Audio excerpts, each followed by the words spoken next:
அவருடைய பேர் ஈஸ்வரி. எங்க அக்காவோட பேர் ஜெயா. அக்கா பையன். இது இன்னொருடைய அக்கா பையன். அவங்களும் நானும் ஒண்ணா தான் வேலை பார்க்கோம். செக்கிங்கா தான் போறோம். தினக்கூலிக்கு ஒண்ணா தான் போவோம், ஒண்ணாவா வருவோம். அவரு வர்றதுக்கு கொஞ்ச நேரத்துக்கு முன்னாடி எல்லாம் அங்க வந்துட்டுருக்காரு, இங்க வந்துட்டுருக்காருன்னு சொல்லி இன்ஃபார்ம் பண்ணிக்கிட்டே இருந்தாங்க. சரி வந்துருவாருன்னு வரவே இல்ல. சரி அப்புறம் கிட்ட வந்துட்டாரு, பாலத்துக்கிட்ட வந்துட்டுருக்காரு, இங்க வந்துட்டுருக்காரு, பைபாஸ் வந்துட்டாரு, ரவுண்டானால நிக்கிறாரு அப்படின்னு சொல்லி எல்லாம் சொல்லிட்டு இருந்தாங்க. சரி நாங்களும் கொஞ்ச நேரம் வரைக்கும் 1 1/2 மணி நேரத்துக்கு மேல இருக்கும். நாங்க நின்னுக்கிட்டே இருந்தோம். சரி வர மாரி தெர்ல. எங்க அக்கா தான் என்ன சொன்னாங்க, "அ கொஞ்சம் லேட் ஆகுற மாரி தெரியுது. நம்ம வந்து டிவியில கூட பார்த்துக்கலாம். நம்ம போய் தூரமா தள்ளி நின்னுக்கலாம். கூட்டம் இல்லாத பக்கம் போய் நின்னுக்கலாம்" அப்படின்னு சொல்லி சொன்னாங்க. சரி அப்பன்னா போய் நின்னுக்கலாம் அப்படின்னு சொல்லிட்டு, நானும் அவங்களும் ஒண்ணு பின்னாடி ஒண்ணு தான் பின்னாடியே வந்துட்டுருந்தோம். அவங்க முன்னாடி போறாங்க, நான் பின்னாடி வரேன். கூட்டம் இப்படின்னு தள்ளிட்டு இருந்தாங்க. அவங்க அப்ப என் கைய புடிச்சுட்டாங்க. என் கைய புடிச்சுட்டு 2 பேரும் ஒண்ணா தான் தள்ளிட்டே வந்தோம். தள்ளி அவ்வளோ தூரம் கூட போகல. போனோனே ரொம்ப தள்ள ஆரம்பிச்சுட்டாங்க. எங்கனால கண்ட்ரோலே பண்ண முடியல. யாரையும் தள்ளவும் முடியல. எங்கனால தள்ள முடியாம அவங்கள அப்படியே தள்ளிட்டே போயிட்டுருந்தாங்க. அவங்க இந்த பக்கம் சைடு வந்துட்டாங்க. நான் இந்த பக்கம் சைடு போயிட்டேன். நான் தள்ளிட்டு போனப்போ ஒரு தெரு, சின்ன தெரு. அந்த தெருவுல பக்கத்தாலேயே அந்த தெருவுக்குள்ள அப்படியே ஜனம் பூரா அப்படியே தள்ளிக்கிட்டே போயிட்டுருந்தாங்க. அந்த தெருவுல சந்துக்குள்ள நான் போயிட்டேன். எங்க அக்கா பையி, பர்ஸு, அதுக்குள்ள செல்லு எல்லாமே வாட்டர் கேன் எல்லாம் வச்சிருந்தாங்க. தண்ணி எல்லாம் கொண்டு போனது எல்லாம். அந்த பைய எப்படியே மிஸ் பண்ணியிருந்தாங்கன்னா என்னங்கிறது தெரிஞ்சுக்கலாம். கையில வச்சிருந்தாங்கன்னா எங்கேயோ ஒரு பக்கம் சேஃபா இருப்பாங்க. இல்ல பைய மிஸ் பண்ணியிருந்தாங்கன்னா, ஏதோ என்னன்னு தெரியலன்னு பார்க்கலாம் அப்படின்னு சொல்லிட்டு தொலவுனப்ப அந்த பைய அந்த ஒரு இதுக்கடியே கடந்துச்சு. ஒரு ப அட்டைக்கடிய. ஜிஹெச் போய் நான் வெளியில நின்னுக்கிட்டேன். நானும் இன்னொரு தம்பியும் வெளிய நின்னுக்கிட்டோம். எங்க புள்ளையும், எங்க புள்ளையோட வீட்டுக்காரரும் அந்த தம்பியும் உள்ள போயிட்டாங்க. நான் வெளியில நின்னுட்டு நான் ஒரு பக்கமா ஓரமா உட்காந்துக்கிட்டேன். எங்க பிள்ளையோட அப்போ வீட்டுக்காரர் போய் அந்த இதுக்குள்ள போய் மார்ஜிபில போய் பார்க்க சொல்லியிருக்காங்க. சரி நான் செக் பண்றேன்னு சொல்லிட்டு அவர் உள்ள போய் எதுக்கு கன்ஃபார்ம் பண்ணிக்கலான்னு அவர் பார்த்துட்டாரு.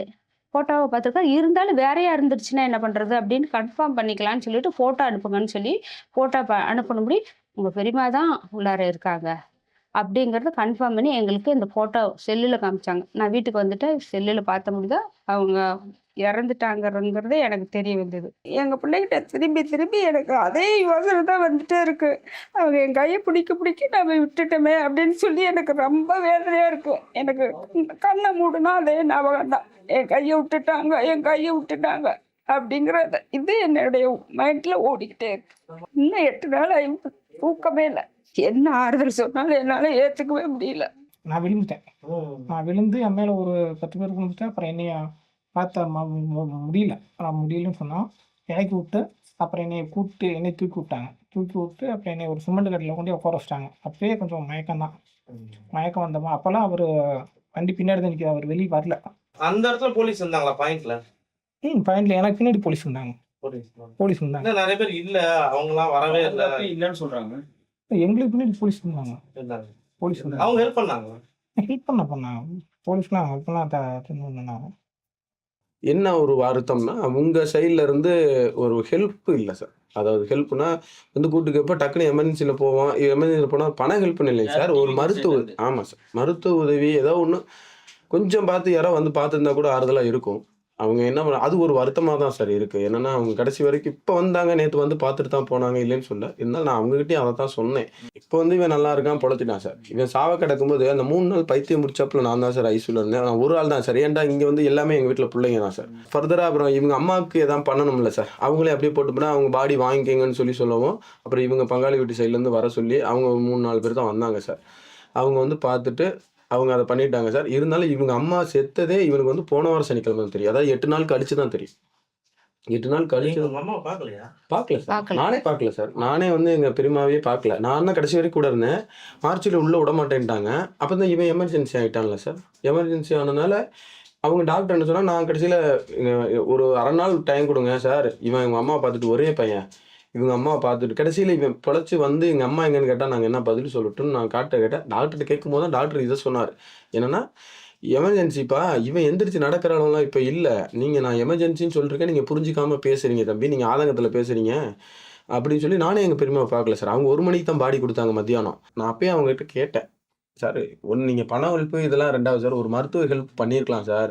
அவங்க வரும்போது நீங்கள் 1000 காரணம் சொன்னாலும் என் மனசு ஏற்றுக்க மாட்டேங்குது சார். இப்போ இவன் அக்செப்ட் பண்ணிக்கலாம் சார். ஆனால் என்னால் அக்செப்ட் பண்ண முடியல. ஏன்னா நான் கூட இருந்தவன் நான் தான். இப்போ நான் வந்து பைத்தியம் நான் தான் வந்து அவன் கூட சுற்றிக்கிட்டு இருந்தேன்.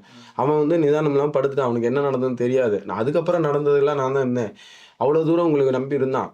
எனக்கு நீங்கள் பணம் வந்து ஒரு ஹெல்ப்பு இப்போ மருத்துவர்கள் கூட வந்திருக்கலாம் சார். இப்போ கவர்மெண்ட் சைட்லேருந்து தான் இப்போ கடைசியில் நாங்கள் சொல்லி இப்போ இங்கே இருக்கிற திமுக ஆள்கிட்ட சொல்லி அப்புறம் அவர் அமைச்சர்கிட்ட சொல்லி அவங்க தான் உடனே ஹெல்ப் பண்ணி இவனுக்கு ஃபர்தராக ட்ரீட்மெண்ட் பண்ணதெல்லாம் அவங்க தான் சார். அவங்க தான் கடைசியில் ஹெல்ப் பண்ணாங்க. ஃபோன் பண்ணி இப்படி கேட்பாங்களே எப்படி எங்கே இருக்காரு அப்படி கேட்கும்போது அண்ணன் பாண்டியனை பேசும்போது தான் அப்புறம் நான் சொன்னேன் இந்த மாதிரி அண்ணா கொஞ்சம் ஹெல்ப் பண்ணி கொடுங்கண்ணே இப்படி வந்து மாட்டிக்கிட்டானே அப்படின்னு சொன்னோன்னே உடனே நான் பண்ணுறப்பா நான் அண்ணன்கிட்ட சொல்லி நான் உடனே பண்ணுறேன். உடனே ஒரு 2 மணி நேரத்தில் டக்கு டக்குன்னு சேஞ்ச் பண்ணி கொடுத்தாங்க சார். சேஞ்ச் பண்ணி கொடுத்து இங்கே இதில் வேறு ஃபர்தராக வேறு இது பண்ணி வார்டு மாற்றி உடனே டாக்டர்லாம் உடனே வந்து பார்த்தாங்க பிடிச்சாங்க. உடனே அதுக்கப்புறம் ட்ரீட்மெண்ட் நல்லா பண்ணி கொடுத்தாங்க சார். அவங்க சப்போர்ட் பண்ணாங்க. அதாவது இவங்க ஆளுங்கட்சி சப்போர்ட் பண்ணனால தான் நாங்கள் இவ்வளோ தூரம் ரெக்கவர் ஆக முடிஞ்சு. பாண்டியன் வடக்கு நகர்கிட்ட சொல்லி எந்த கட்சி அவரு? டிஎம்கே அவர் சொல்லி அவர் செந்தில் பாலாஜி சார்கிட்ட சொல்லி அப்புறம் அவங்க ஃபர்தராக அவங்க ஹெல்த் மினிஸ்டர் சொல்லி சொன்னதா சொல்கிறாங்க. சொல்லி அவங்க உடனே பேசணுட்டி தான் ஃபர்தர் எல்லாமே வேகமாக நடந்தது. ஏன்னா எங்களுக்கு ஆதங்கம் இருக்குது. என்ன ஒருத்தருமே வந்து இன்னும் எந்த ஹெல்ப்புமே பண்ணலையே. நம்ம உயிரே போயிடுச்சு. ஒரு உயிர் போயிடுச்சு. ஒரு உயிர் நாங்கள் காப்பாற்றி கொண்டு வந்திருக்கோம். அந்த இதுக்கு உண்டான இது எதுவுமே இல்லை. அப்படிங்கும்போது எங்களுக்கு மனசு கஷ்டமாக தான் இருக்குது.